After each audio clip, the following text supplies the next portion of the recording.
Welcome to Mind Love, episode 101.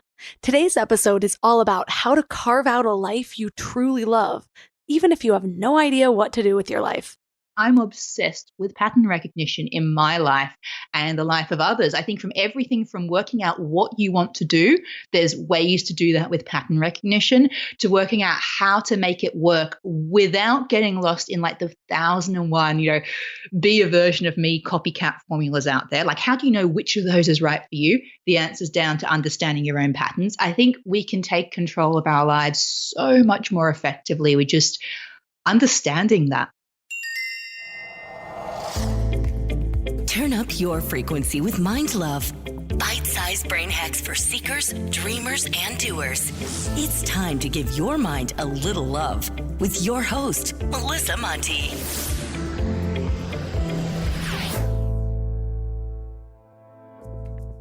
Hi, friends and wild people.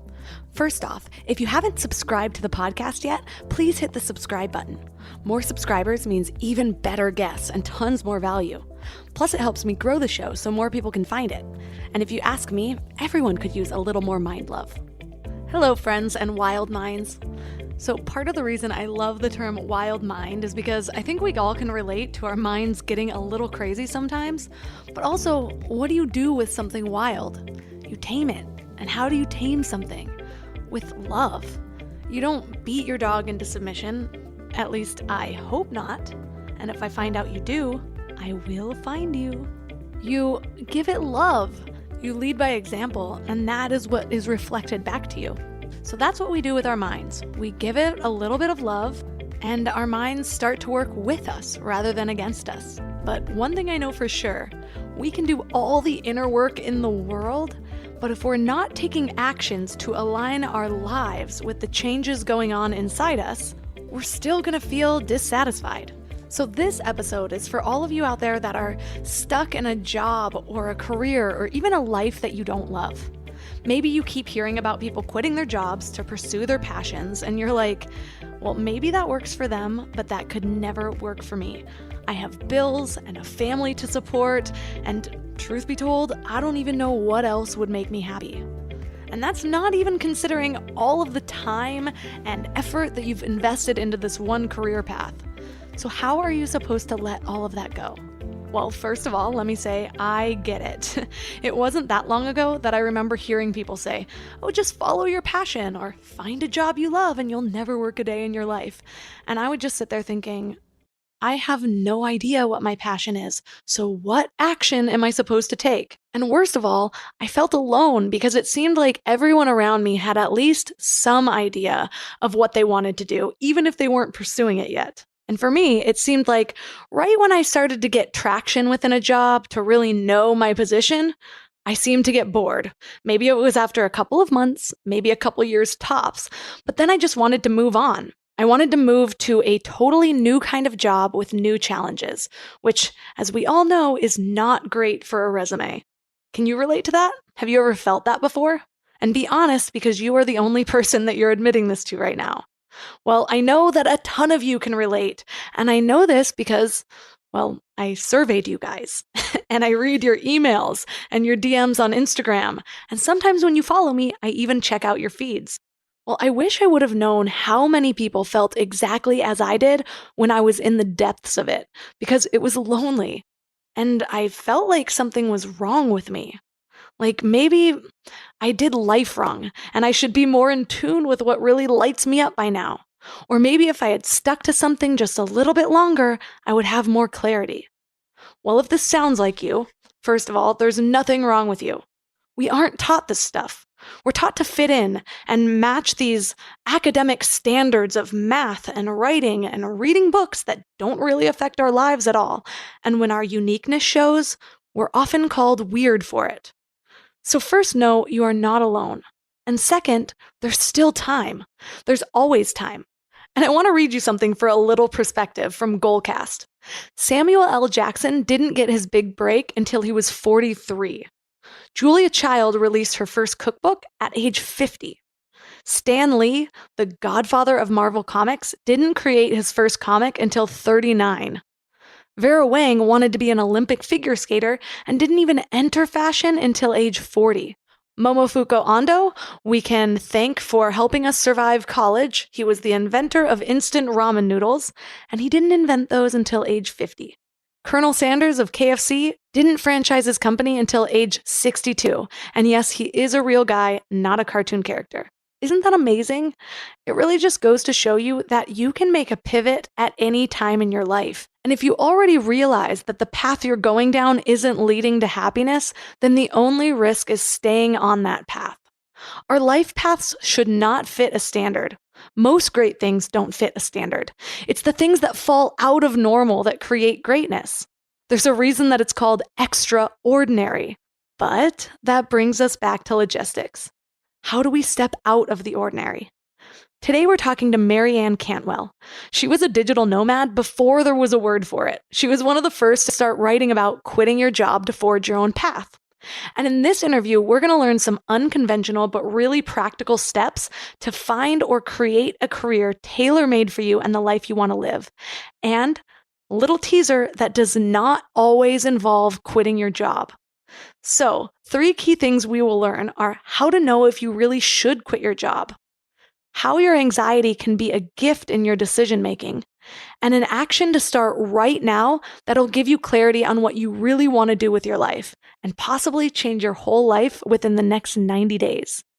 Real quick, have you signed up for the Morning Mind Love yet? Sometimes waking up on the right side of the bed can be a little difficult. The Morning Mind Love delivers short messages to your inbox with a thought or a tip to start each day on a positive note. I get messages from people every single day about how the Morning Mind Love is their favorite way to start the day, or that the message that came through is exactly what they needed to hear. Just visit mindlove.com and sign up right there on the homepage. Plus, you'll get some amazing free gifts when you do.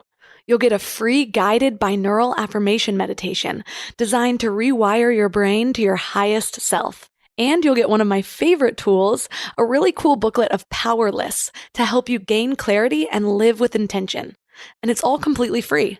Just go to mindlove.com to sign up. Or if you're out and about, just text the word morning to 33777. That's morning to 33777. And now let's welcome Marianne Cantwell to the show. Hi, I'm so excited to be here. So I'm so intrigued by your story because we hear so much these days about digital nomads and about people just quitting their jobs to find their passion. I feel like it's definitely a millennial trend, but it's so much easier taking that leap when there are so many other trailblazers kind of carving that path for you. But you were one of the first people to take a leap like that before even being a digital nomad was a thing. How did you get the confidence to do that? Well, to be honest with you, I think it was mostly because I didn't know it was supposed to be hard. So I think I feel like I was just like so perfectly naive that I didn't see the problems because I didn't know there were supposed to be any problems. So I was sitting there. The first job, like the first serious job I'd had was for a big media company. It was for Disney, and it was totally not me. So I was sitting there in an office in London feeling like, is this what adult life is meant to be? So I'd done a career change, thinking that's going to solve the problem, became a consultant doing some strategy consultancy in the city in London, realized that really didn't solve the problem, even though I now like my job. And I was sitting there one day, really working late hours for the company.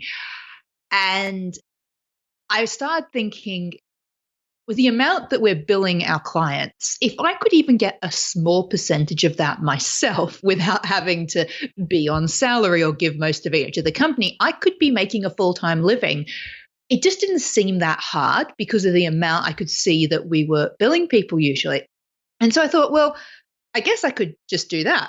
And that was the start of it. I was someone who didn't want to be stuck inside. I'd been used to traveling as I was growing up because my family were from everywhere.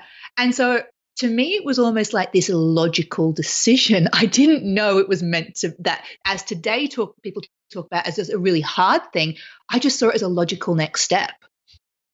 What intrigues me about that, though, is that a lot of us have like a passion. Well, it sounds like you had this idea working in the media wasn't necessarily the problem. It was the structure of the company, because then you went off to be a consultant. And I think that those lines can be blurred for so many people because we think, well, I actually do like my job. I just don't like having to come here all the time. Yes. So have that realization or the differentiation of not letting the parts that you were happy with overshadow the things that you're still dissatisfied with. That I love that question. First off, what I would say is, if people see my book and all of that, they might think that I'm someone who says, oh, we should all quit our jobs. I actually don't think so. So firstly, I just want to say for anyone who's there going, I'm not perfectly happy, the answer isn't always to quit our jobs. Sometimes people discover flexible working. They discover an amazing company they are so into. For me, however, and for so many people who I end up working with, there was something deeper about that sense that I wasn't the greatest one at having to hide a piece of myself. So, I could play the part. I could show up to work every day. I was like the only female in the company, aside from the PA, to like the boss's PA. And everyone was very kind and welcoming. There weren't any issues within the company, but I was really shedding a lot of myself to play the game as an overachiever. I really wanted to get it right and show up in this very masculine world. And I knew I was leaving a piece of myself behind. And it hit home. It was about a year before I actually quit, because as someone who's actually pretty risk averse, which surprises people when they see my life now, but I'm pretty risk averse. And so I thought, I need a plan. I need to come up with some way of doing this that will work. And so I came up with a portfolio career where I would do consulting within my field, where I would pursue 2 other passion projects. One of them would be something creative. And at the time, it was actually baking cupcakes, of all things, baking vegan cupcakes. Again, before vegan was even a thing. That was one of my passions, which, by the way, spoiler, didn't turn to my main business. And the other one was this little idea I had, because my friends kept telling me, you're really good at getting jobs, at talking your way into jobs, at talking your way into interviews. And they'd asked me for help on that. And so I'd retrained just with like a really basic course as a career coach. And so I was practicing that on the side. And so the reason I set that is because when I tell you what actually happened, it will sound like it was an overnight decision, and it really wasn't. What happened was I'd set up this beautiful grand plan, knowing that I wasn't the sort of person who would be happy to be in that job in 10 years' time. And the reason I could say that was that just because of who I was hanging out with, a lot of my friends at the time were 10 years older and very successful at what they did. And so I had every day after work, I had a glimpse of a decade in the future if I did really well, and I didn't want it. And I think that's one of the most important and powerful things you can do. If you aren't sure, like, do I want to be here? Go and hang out with people who are where you think you'll be when happiness, like, is happiness on the other side of that promotion? You'll find out. And so I was there and I knew it wasn't a fit. And I also knew that I was this person who, I didn't have a word for it at the time. And now I know the word is anxiety. I didn't know I had anxiety, and I didn't know I lived with it. But I knew that there would be days when, despite coming across as confident, when I couldn't feel like I could leave the house because my mind and my being was just too full, and I was sort of scared of the outside world. And that really surprised people when I started talking about it. But I knew this thing happened when my mind shut down and my body also shut down. I would get incredibly ill for no reason I could explain. I was just in the wrong place. As a high feeler, my body would react. And so it's a long story short, I knew I had to get out. I made a plan, was going to execute that plan perfectly. And then I was pushed to quit one day when 2 weeks before going part-time in my safe, risk-averse plan, which I'd negotiated with my boss, something happened at work where I injured myself helping out at a trade show. Could barely walk. I was in so much pain in my back from pulling my back. And my boss that day said, you can't go home early, despite the fact I basically needed to go to hospital. I wrote my resignation and I handed it, and I've never walked back into an office again. And that was the push. It was that moment when there was all this planning and all this thinking. And then my body, I feel like my back just was like, we're going to give you the push out of here. because you're clearly not going to take that yourself. And so that's my long story, but I think it's a really important one about listening to our bodies, because they really do know, even if our minds are saying something else.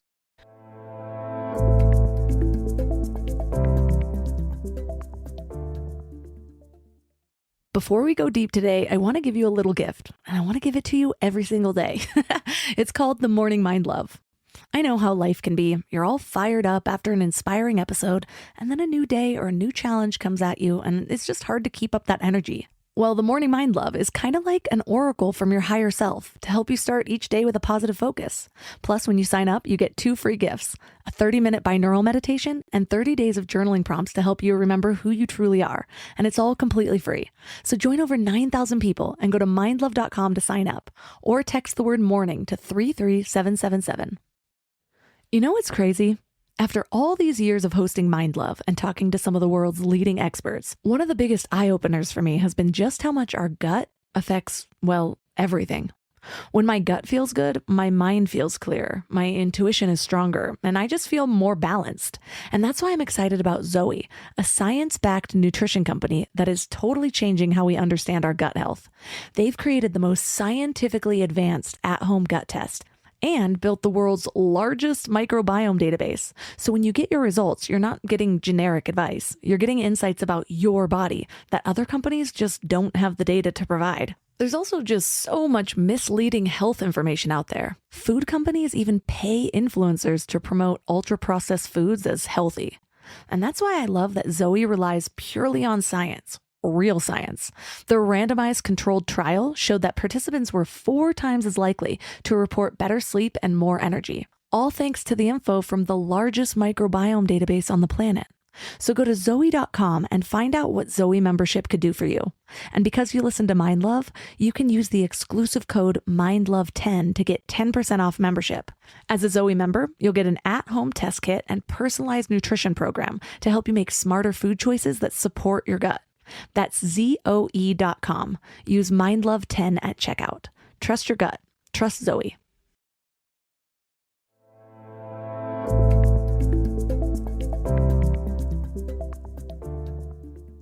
There are a few things that, well, I relate to in that story, but also that I think are so worth highlighting. The first one being just how you said you didn't know you had anxiety.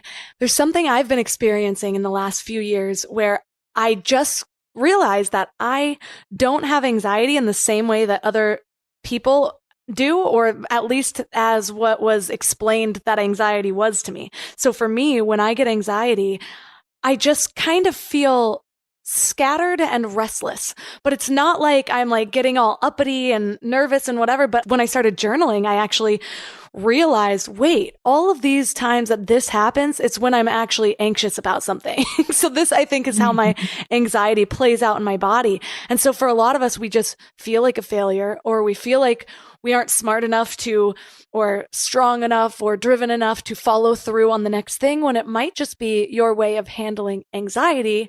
And you might just need the tools to kind of maintain that or calm it down or know how to work with your body. Is that how you ended up handling your anxiety? I've got to say, I found my anxiety to be, the greatest Achilles heel, but also the greatest gift. Because if anyone's listening to this and you feel like you're someone who's maybe has a bit more sensitivity to you than others see, I actually think we have such a gift because, I didn't have the option of sticking around in a job, right? Like actually, my anxiety pushed me out. And it's meant that throughout my business, I haven't been able to do things that are out of alignment because my body will respond. Like I will literally get some sort of back pain if I'm making a poor decision. And so I feel really lucky in that sense. But yes, to answer your question, for me, firstly, naming it has been life-changing. So I talk openly about anxiety and depression. Even if you have the greatest, shiniest life living around the world, you can still have this stuff. And I think naming it is powerful because then it's separated from you.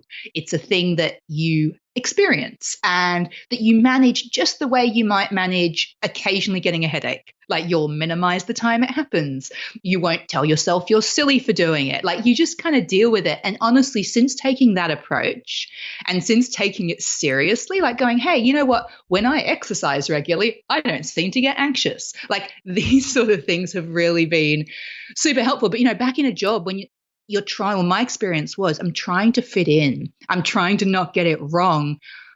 It's like I had all these layers on top of me that I didn't know were there. So I didn't even see that that was a thing. And therefore you can't deal with it if you don't name it.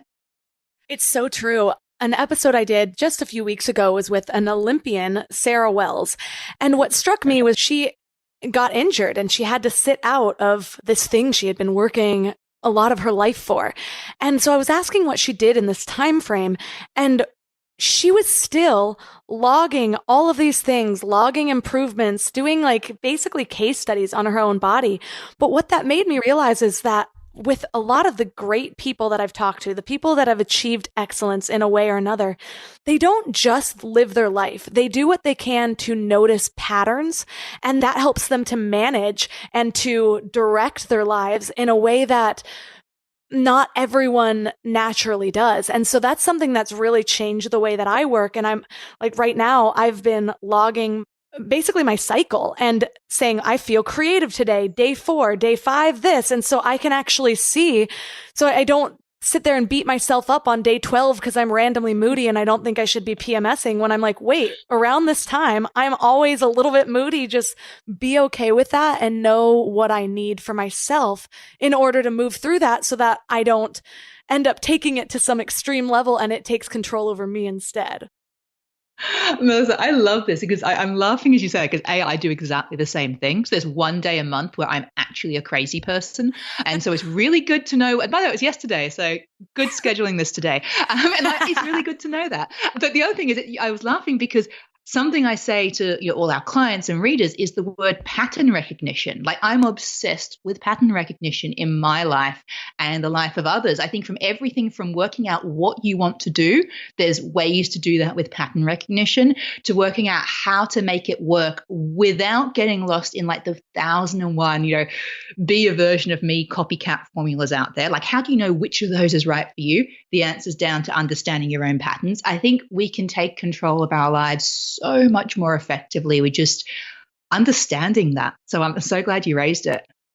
Yeah. And the other thing that I want to bring up from your story, which goes hand in hand with this pattern recognition, is that you were finally able to see your own patterns about how you were reacting, your body was reacting, and whatever. And I think a lot of times we just blame aging, or we just think something's wrong with our body.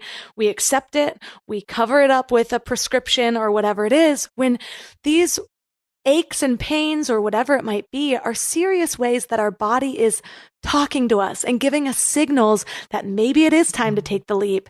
And when I look at the time that I quit my job to start the podcast, I did the same thing. I didn't just say, I'm not happy here, let me stop everything and immediately go a whole new direction. Fingers crossed if it works. I started it on the side and I started to develop a new pattern of success. And so everything that happened good with the podcast or the traction it was getting, I was logging my wins and my progress. And that started to build a whole new pathway for me where I was like, maybe this could work. Okay, maybe this could work. And every day it was another building block onto a new way that I was able to see myself. And so all of those things, though, go back to developing that relationship with ourselves enough to see those patterns. Would you relate to that? Yeah, completely.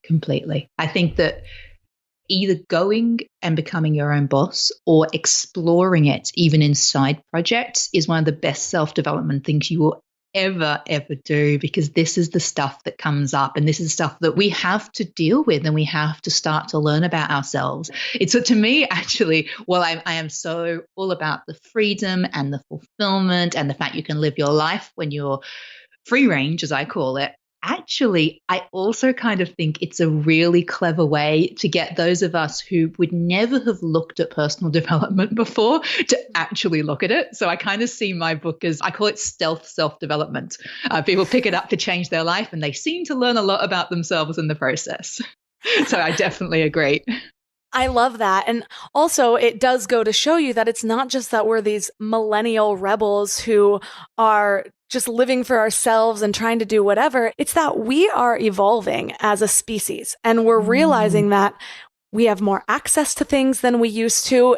What our parents may have had to do by climbing this corporate ladder that takes them 40 years to get to the position that they want, we have a different access. And so I think that we are using that. So I love that you had a plan, but I'm wondering, how do you balance having that plan and not just doing something willy-nilly, for lack of a better term, and getting lost in too much preparation, too much perfectionism, and basically those endless 10 steps of how-tos?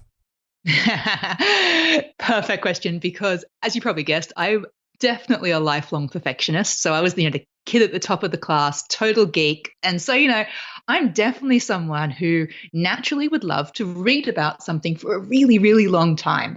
And so the approach that I came up with and that we've been running with clients for the last 10 years is something we call free range projects. And these are things which I've been using throughout my whole business.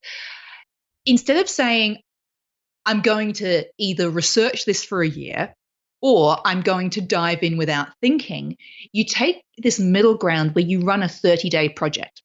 And it could be a 2 weeks or 30 days, either one's fine. And what you do is you take, let's just say you had an idea for running events around the world that will help people to have a totally different relationship to their health.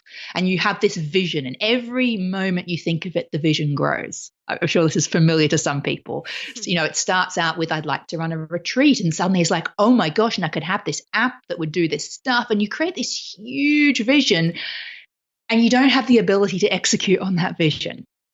And a free range project takes these beautiful things that are up in the air and brings it down to the ground with something you can do today in your job or on the side of your business. So it would say, okay, right, before we go and run off with this thing when you haven't even, worked with 10 people yet, let's do a project that takes the essence of the thing you want to do and gives you a taste of it with what you have already. So with that idea, someone could say, okay, with the experience I really want, I really love the experience of having a group of people come together and being able to see the changes in their thinking, be able to realize they're not the only one. I want to really have that happen.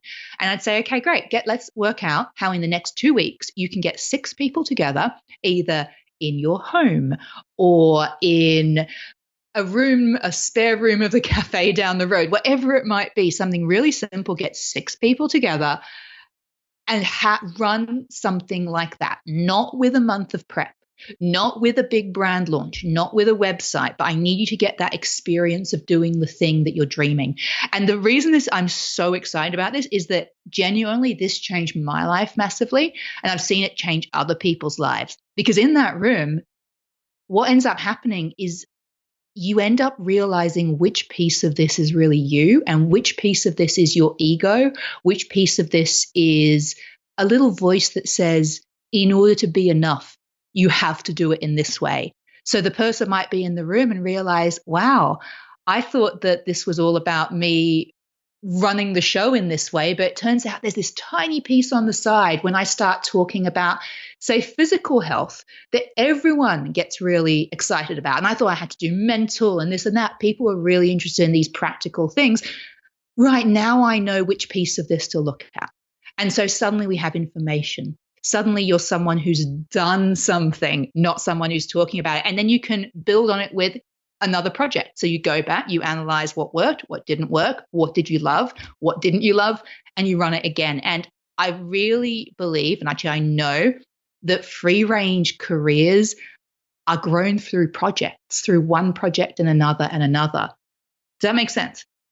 Definitely. And what I kept thinking about it coming back to is a couple of things. First, when we are planning too much, the thing is with the access to information that we have right now, that if you are like, I'm going to plan this to perfection, you're going to always be able to find more to add to it. And so it's kind of an endless project. But one thing I used to help develop, or I did app user experience and user interface, and I designed them and whatnot. So I'd be laying out the workflow and whatever.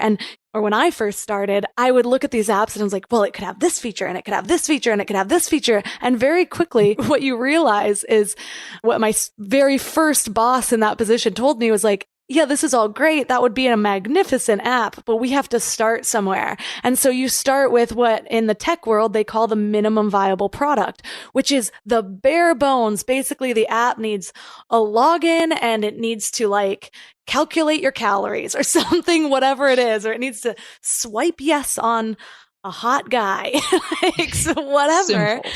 Whereas, and then that's why apps have updates with extra releases. And so the same thing comes to our own projects. What can I do right now to get it out there without being overwhelmed with the perfection of having a super well-designed website and Instagram and Twitter and all the things? And those things are a lot of times just, they could be helpful, yes, but if you don't have the time to upkeep them and you're trying to launch this initial seed, you're going to just overwhelm yourself and all of a sudden it's going to seem like a pipe dream. Yeah, being a researcher, I obviously researched the history of your podcast, Melissa, and I listened to an episode that you did, I think, on someone else's podcast recently about how you made your podcast a success. And I very much recommend that episode, by the way. And there was something you said in there about one way was around your attention to detail and quality. Right? Like that you put a lot of time into making sure that you were editing this and you were making it at a high quality level in what was a space where people were being very amateur. And so I'm sure you're someone clearly who cares about quality. And I suspect your listeners are as well. And so I just say that because I don't think there's a disconnect between what you just said and attention to quality. And for any perfectionists, the thing that was very hard for me to take on at first, but which I embrace now, is that if we want to create something of the highest quality, we have to run imperfect projects first. The first thing you do is not going to be the last. That's all I keep saying is the first thing you put out there, the first time you interview someone is not going to be the last thing that you do. And so I definitely back that up. The quickest way to perfection is the dirty project, right?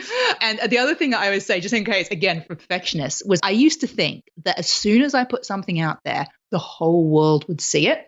I remember spending 2 months on my first website and creating client materials and going, I can't tell anyone about it till it's ready. And then I pushed publish and there was nothing. There were no humans who ever saw that website. And suddenly I was like, oh, maybe if I'd run a project 2 months ago, I would know that these client materials are not what clients need. And I'd know that brand was a really poor idea. So it's like, run the project. That's all I can say. And yeah, anyway, I won't add to it, but I think we're definitely on the same page with that. Yeah. And, I say those things about the perfectionism because they're things I have to constantly remind myself. But at the same time, with this particular project, yes, I did launch with a beautiful website and these Instagram things and whatever. But what I laid out when I was launching it was that was part of my unique skill set. That's what I had been doing for other people for a really long time. And I think that's so important because if I would have been starting there and didn't have so much experience in those areas, that would have been quickly overwhelming. And I think what we should be doing is launching with that thing that is really highlighted in us, our unique strength, the thing that we bring to this project. And so I'm curious, what are the ways that you have helped people find the thing that they really have to offer in this world instead of just trying to keep up with what everyone else is doing?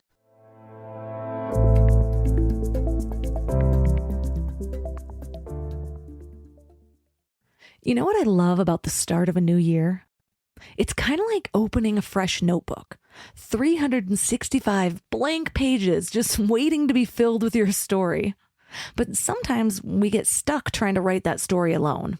Maybe there's a chapter you've been wanting to revise, or maybe you're just ready for a whole new plot twist in 2025. But here's what I've learned from my own journey with therapy. It's kind of like having an editorial partner for your life story. Someone who helps you see the patterns that you might have missed, who gives you the tools to write stronger chapters ahead. And that's why I'm so excited about BetterHelp. They've made therapy accessible and easy, serving over 5 million people worldwide. With over 30,000 credentialed therapists, each with different specialties, you can find someone who really gets your unique story. But what I love is how flexible it is. Everything is online, and you can easily switch therapists anytime at no extra cost until you find the perfect fit. And it's not just for people that are dealing with major challenges. Therapy can help anyone become the best version of themselves. So write your story with BetterHelp. Visit betterhelp.com/mindlove today to get 10% off your first month. That's BetterHelp, HELP.com/mindlove.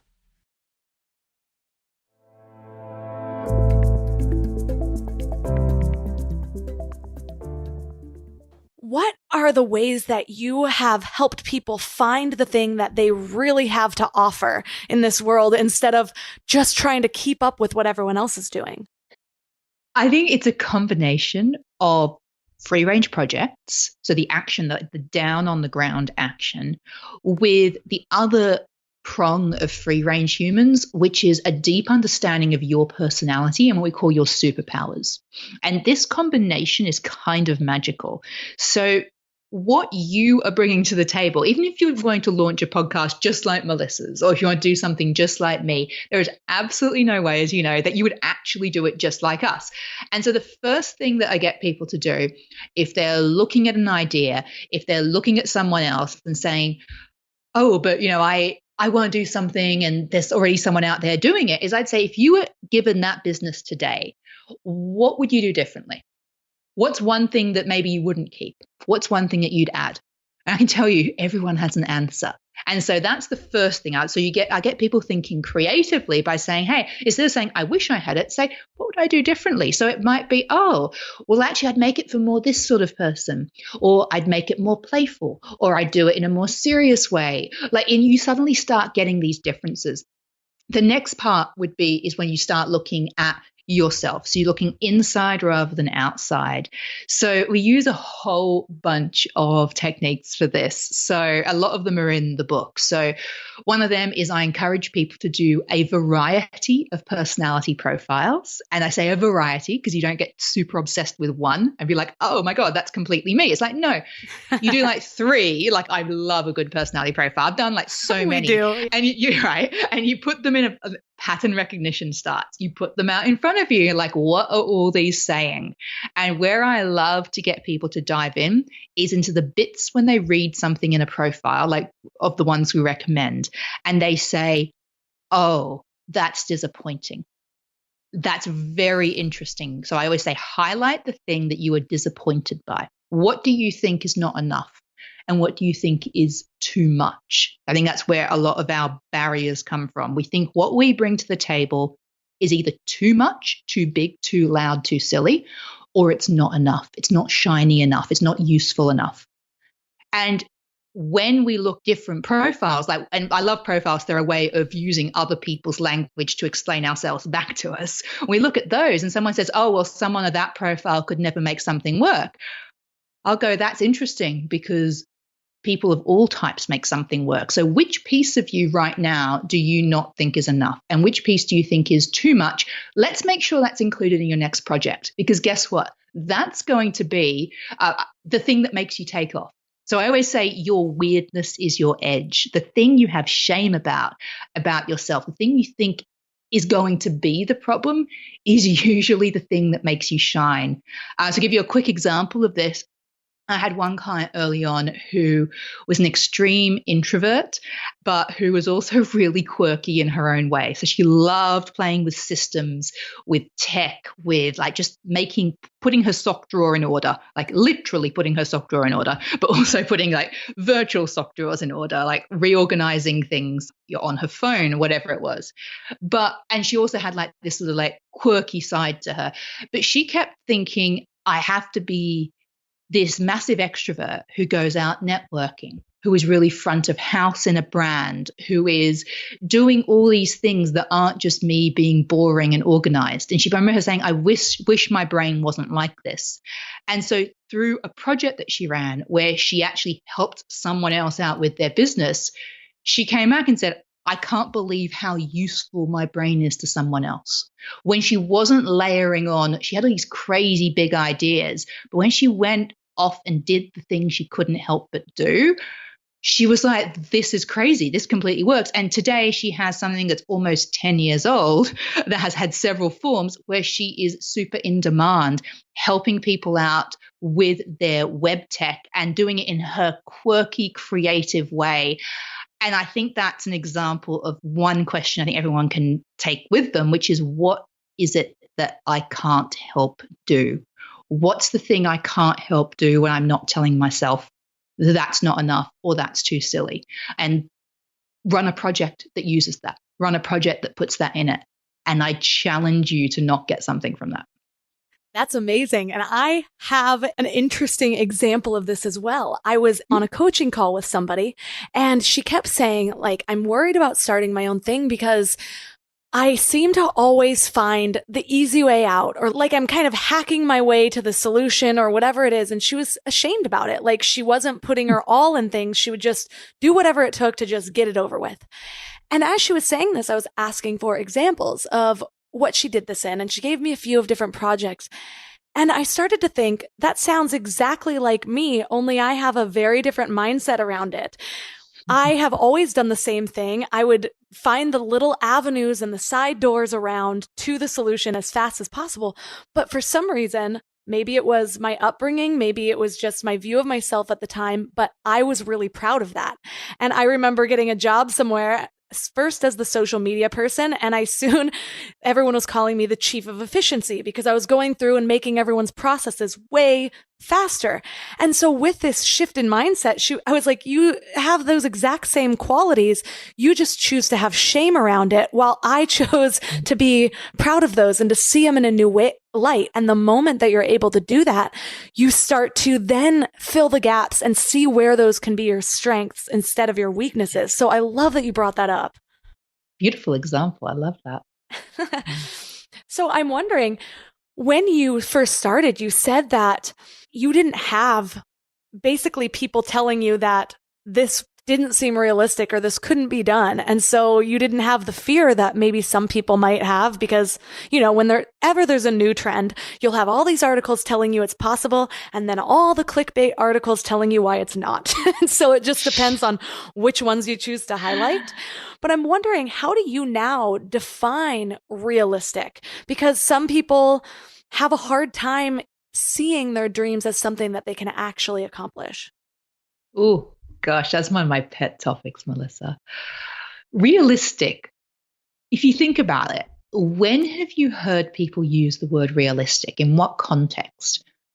For most of us, we hear the word realistic in a way that actually means not possible or difficult or pessimistic. So be realistic. The world's a hard place. In the real world, people get hurt.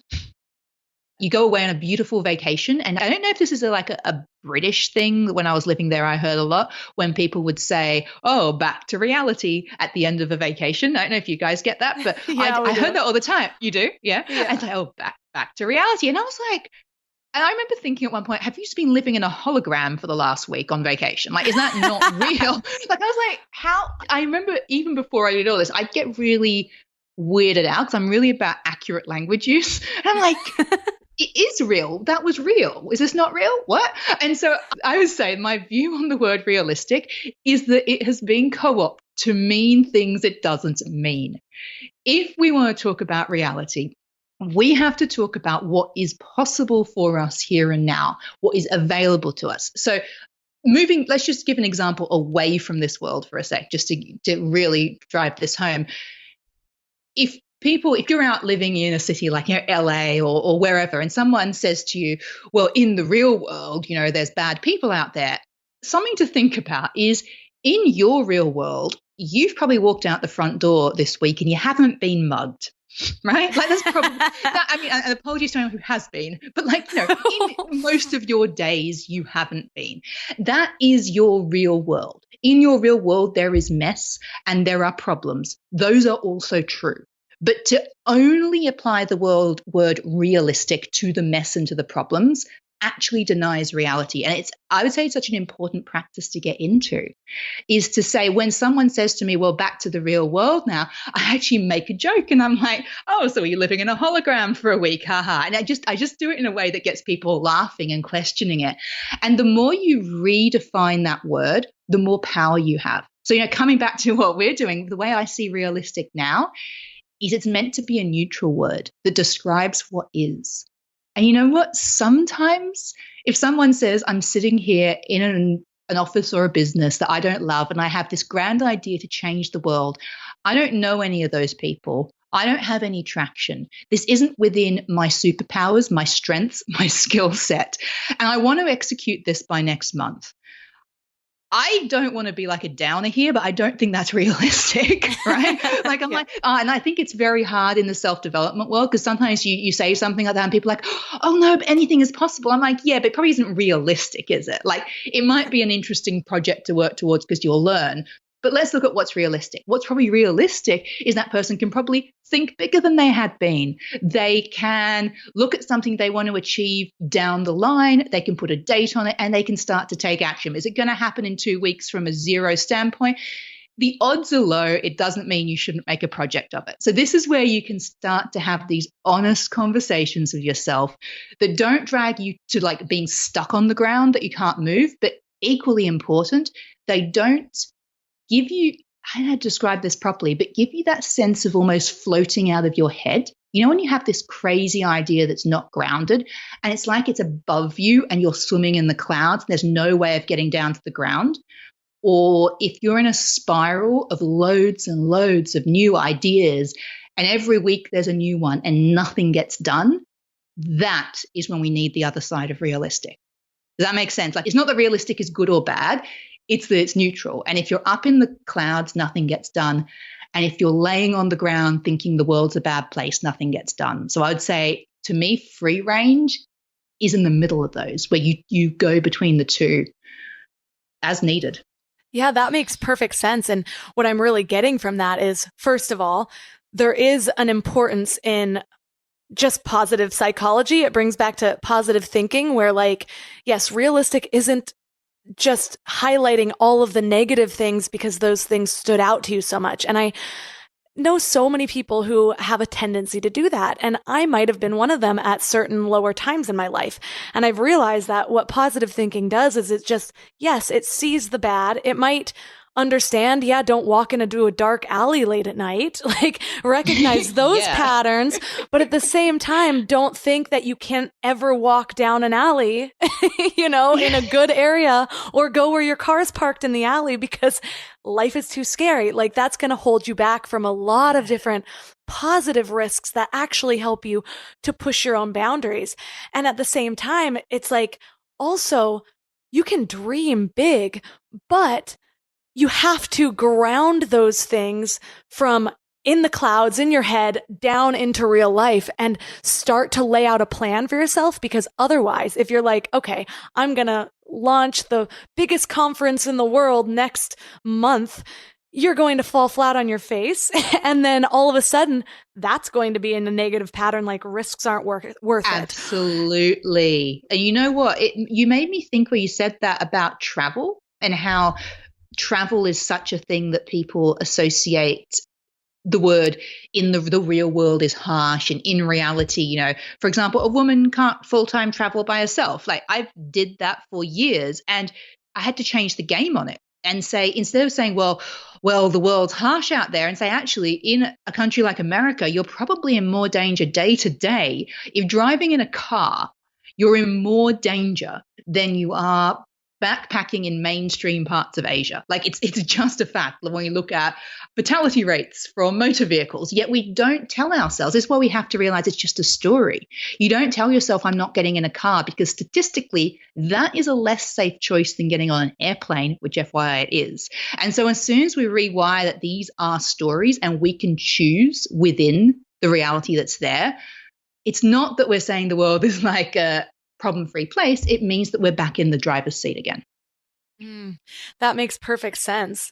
It also brings me to the point of, because we have so much access to create in this world, like we just do, people are coming out with new products all the time. One thing that I am constantly hearing from people, because I am a lot of people's like entrepreneur friend. I love to encourage people on their ideas and show them the ways that it might be able to be possible. But what I end up hearing a lot from people are, well, like, I have this idea for an app that does this, this, and this. And it might be a brilliant idea. It might be something that I'm like, yes, I wish that existed in the world. But another so important thing to do when you're trying to lay out your own plan is to really lay out what building that or what creating that position for yourself would look like in your daily life, and ask if that's what you're seeking. Because just because something is a good idea doesn't mean it's the idea that's going to light your fire the most. You know what I mean? Oh, I feel like we're the same person right now, Melissa. There's this line that I say in the book and into clients, which is, there's no such thing as a good idea. There's only a good idea for you. And that's it. Don't fall in love with your ideas, is what I'd say. Don't worship your ideas. And I used to do this to the point of sacrificing your life. If it means you're going to show up every day and do things that are out of your flow, no idea is worth that. Like, it's just not. There's going to be something better and closer to you, and you can release that idea into the world. You can tell everyone, I wish someone would do this. Put it out there. You don't have to do every idea yourself. You're allowed to let one go, or you're allowed to edit it. You're allowed to, and if you find this with clients, Melissa, but sometimes I look at people and they'll have an idea and it will be so close, but there'll be something big in it they'd have to do every day that's not right for them. And so I'd say, take a creative challenge. And the creative challenge was, what if that bit of it wasn't an option? What would you fill that space with? So it was something about how they think they have to market it. Well, what if that approach didn't work anymore? Like, creatively, what would you do instead? And I think it gets us thinking differently. And that, I also believe, is where people who stand out and who do things in a way that maybe feels a little bit like, gosh, everything just comes to them. These are the questions they're asking, right? Mm-hmm. Yeah, and it's so true. I feel like part of my journey has been that way. And what I like to tell people is that, sometimes when you start a new venture, ideas, even for how to make it grow or whatever, might feel more difficult. Like, let me think of an example. A few years back, I remember thinking, man, I'm just not as creative as I used to be. And I made a goal on New Year's, this was like 2011, that all of the furniture I was going to get from my new apartment was going to be used, like from a thrift store or from Craigslist or whatever it was. And I was going to redo it, just like all of these beautiful things I saw on Pinterest. And when I started, I was just looking through Pinterest and I was like, oh my gosh, these people's brains are different than mine. Mine does not work this way. I don't know how people even have these ideas. And then all of a sudden I started like, good thing there's step-by-step directions. Let me see how this goes. And the first few weren't amazing, but then it got a little bit better. And it was only by like the third project that all of a sudden I would be at a thrift store and I'd be like, oh my gosh, if I take the top of this jewelry box off, the bottom looks perfectly like an ottoman and I could add a tufted top to it. And my brain was suddenly working different. But it takes actually going out in the real world and getting hands-on experience, not just scrolling through Pinterest over and over and over again. So I love that idea of taking that project. I think it's so valuable so that you can build a new pattern for yourself and prove to yourself that I have the ability to do this, and now I have evidence in the real world. So thank you so much for sharing all of that wisdom and inspiring us to go out and do our own thing, do something a little bit unconventional while still redefining our version of realistic. So for those listeners who want to connect with you on a deeper level, where's the best place they can reach you online? Well, if you're on Instagram, come and say hi at Free Range Marianne. And if you're interested in the book, go check out beafreerangehuman.com. I think the second edition is just out this September, which I am super, super excited about. And you put your name down on the email list there, or check out free-range-humans.com for loads more cool stuff. All of the links mentioned in this episode will be at mindlove.com/101.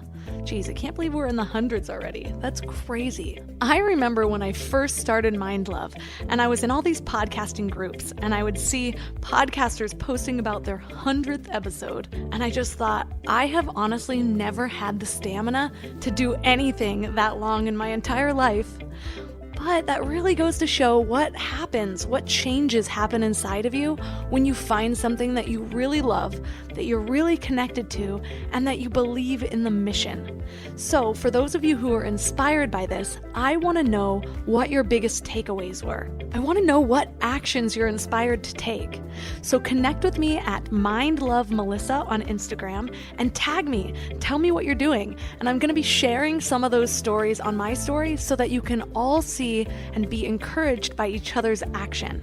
I know that was one of the biggest breaking points for me, was just surrounding myself by other people that were also taking the risks I was, or that were also leading an unconventional path. So I want to highlight you and connect you guys so you can see what's possible. So if this episode was exactly what you needed right now, take a screenshot and post it on Instagram.